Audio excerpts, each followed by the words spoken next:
Thanks for watching. Don't forget to like, comment, share and subscribe to रहमतुल्लाहि व बरकातुहू।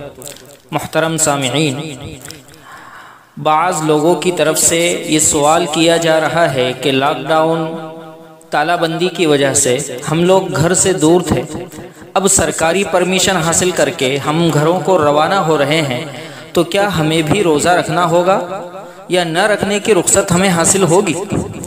तो जवाबन अर्ज़ है कि पहले ज़माने में सफ़र मुशक्क़तों और तकलीफ़ों वाला हुआ करता था, रोज़े रखना बिल्कुल मुश्किल था, मगर आज घंटों का सफ़र मिनटों में और कई मीलों का सफ़र आसानी से तय हो जाता है।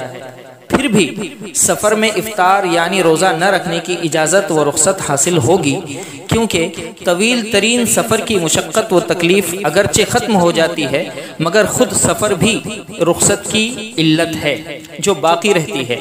इसलिए सफ़र में रोज़ा न रख कर बाद में उसकी क़ज़ा कर ली जाए, लेकिन फिर भी अगर कोई तकलीफ़ न हो तो रोज़ा रख लेना बेहतर है। अल्लाह हम सब के लिए रोज़ा रखना आसान फरमाए।